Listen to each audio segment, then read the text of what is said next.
Hey everybody, Miss Lucy here. Happy Friday. I hope you guys had lots of fun with frogs and pond life this week. Today I thought I would share with you one of my favorite frogs and pond books, Curious George in Tadpole Trouble. I believe we listened to this story a little earlier in the week, but I just wanted to take some time and share it with you.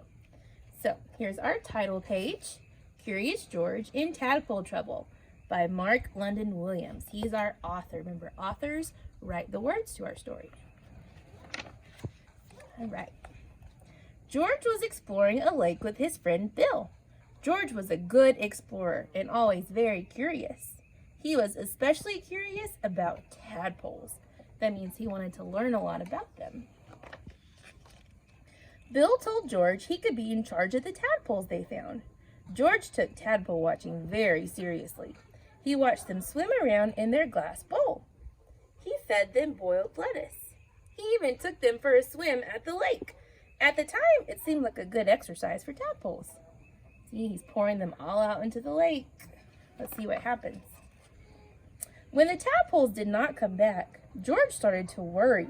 What would Bill say? He had to find them. George spent hours at the lake. He found turtles and water beetles and minnows, but no tadpoles.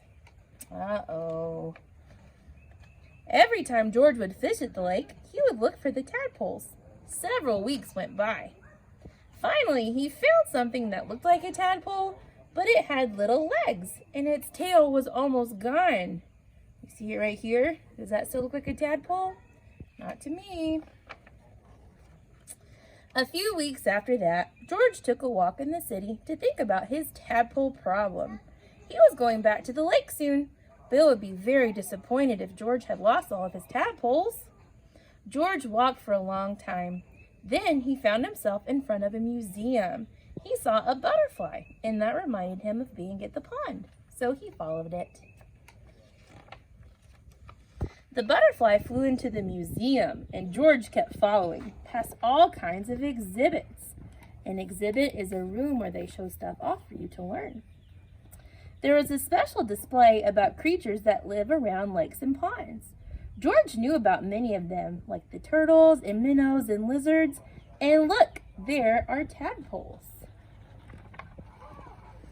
The picture of the baby tadpole reminded him of his own tadpoles. Next to it was one of those funny little creatures that George had seen in the lake. He had legs and a small tail. So there's the eggs and the tadpole, and there's that weird frog thing he saw. Now George understood. The creatures with legs were still tadpoles too. His friends had not vanished. They were just changing and growing up. George was so excited. He left the museum without even finishing the tour. We know what comes next, right? That's not where they stop. As soon as George got back to the lake, he looked for his missing friends, especially those ones with those little legs and almost no tails. But they weren't there either. This time, George could only find frogs. Lots and lots of frogs. So those little tadpoles with the legs, they finished changing and turned into frogs. What a good idea, George, said Bill, seeing the empty jar. You decided to release the tadpoles into their natural habitat.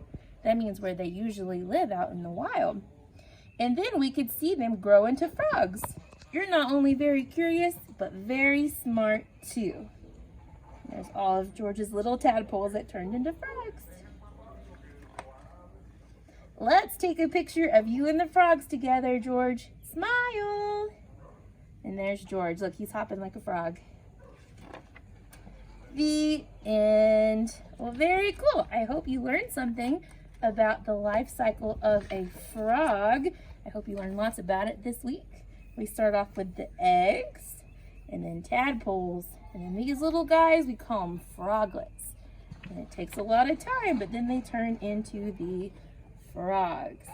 All right, guys. Well, I hope you have a great weekend, and I will see you on Monday. Bye.